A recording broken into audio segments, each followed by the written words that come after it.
Friends, तो कैसे हैं आप लोग।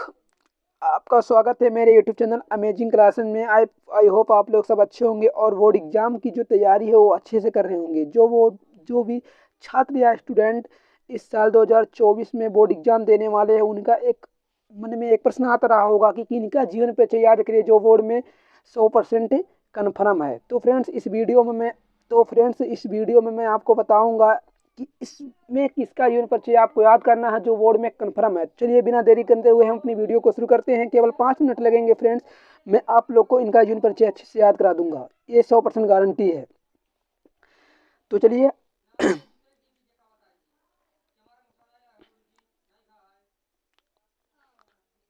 देखिए, जो कह रहा है कि हिंदी के इस प्रतिभा संपन्न साहित्यकार का जन्म 4 अक्टूबर 1884 को बस्ती जिले के अगो नामक ग्राम में हुआ था।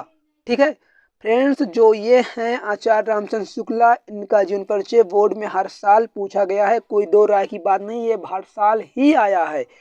तो फ्रेंड्स, जो इनका जीवन परिचय शुरू होता हुआ है कि हिंदी के इस प्रतिभा संपन्न साहित्यकार का जन्म 4 अक्टूबर 1884 को बस्ती जिले के अगो नामक ग्राम में हुआ था। इनके पिता का नाम पंडित चंद्रवेद शुक्ला था, जो कि सुपरवाइजर कानगो थे।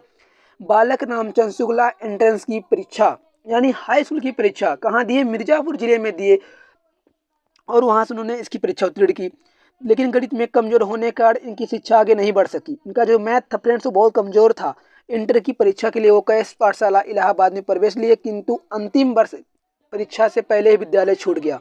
इन्होंने मिर्जापुर के न्यायालय में नौकरी कर ली, किंतु स्वाभिना अनुकूल न होने के कारण नौकरी छोड़ दी और मिर्जापुर के मिशन स्कूल के चित्रकला के प्राध्यापक हो गए, आर्ट के टीचर हो गए। फ्रेंड्स, किसके जो आर्ट होता है हमारा सब्जेक्ट, उसके जो ये थे टीचर हो गए। फिर आगे देखिए, कह रहा इसी बीच स्वाध्याय से इनके हिंदी, अंग्रेजी, संस्कृत, बांग्ला आदि भाषाओं का अच्छा ज्ञान प्राप्त कर लिया और अनेक पत्र पत्रिकाओं का लिखना आरंभ कर दिया। बाद में इनकी जो नियुक्ति काशी हिंदू विश्वविद्यालय के हिंदी के प्राध्यापक के पद पर हो गई। बाबू श्याम सुंदर दास के अवकाश प्राप्त करने के बाद शुक्ला जी हिंदी विभाग के अध्यक्ष के पद पर सुशोभित किए गए। इस पद पर कार्य करते हुए फ्रेंड्स 2 फरवरी 1941 को इनका स्वर्ग सिधार गए।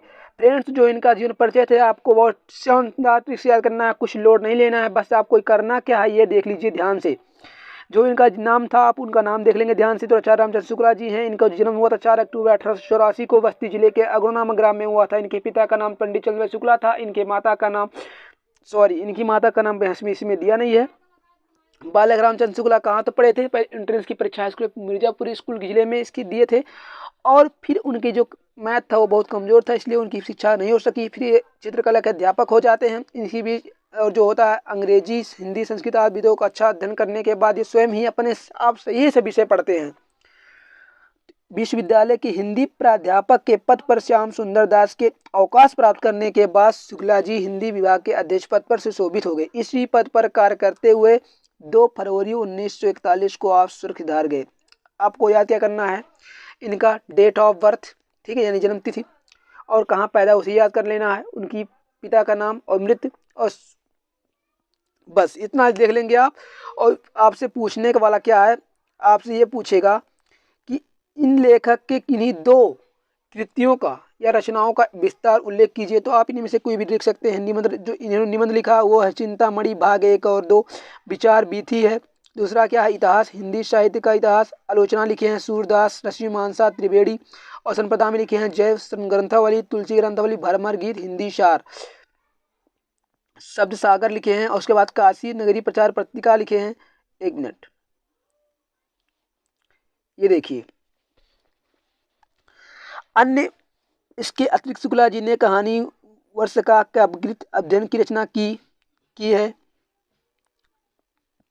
तो फ्रेंड्स, आपसे पूछ भी सकता है कि शुक्ला जी किस युग के लेखक थे। तो आप इनको ध्यान से देखेंगे कि शुक्ल युग के ही प्रवर्तक थे। इनकी जो भाषा थी, खड़ी बोली थी। वैसे तो भाषा शैली कभी पूछता ही नहीं है, भाषा शैली फ्रेंड्स कभी नहीं पूछता, भाषा शैली कभी पूछता नहीं है, इसलिए मैं आपको ये नहीं बता रहा हूँ। बस जीवन परिचय पूछता है और कभी कोई इनकी रचना पूछ लेता है, साहित्यिक परिचय भी नहीं पूछता है। तो आप अच्छे से इसको याद कर लेंगे और एक निगाह इस पर भी आप देख लेंगे, क्योंकि बोर्ड है, बोर्ड कुछ नियम भी नियम लगा सकता। अभी 2023 का पेपर हुआ है, उसमें आने वाला था कि जो जीवन परिचय लिखने के बाद इस डायग्राम को भी बनाना अनिवार्य होगा, पर ऐसा नहीं हुआ। हो सकता है इस बार लागू हो। आप इनका जीवन परिचय अच्छे से तैयार कर लीजिए, कुछ इसमें करना नहीं है, बहुत इजी है, बड़ी सिंपल है। और ये बता दूं फ्रेंड्स, आपको 2024 के बोर्ड एग्जाम में 100% कन्फर्म है, ये आया हुआ है। अभी मैं अगली वीडियो जो लेकर आऊँगा वो जयशंकर प्रसाद जी का होगा, वो भी 100% है। तो आप दो ही इसमें से अच्छे से तैयार करेंगे, दोनों में से एक तो फंसना ही फंसना है, ये नहीं आया तो दूसरा वाला तो 100% आएगा।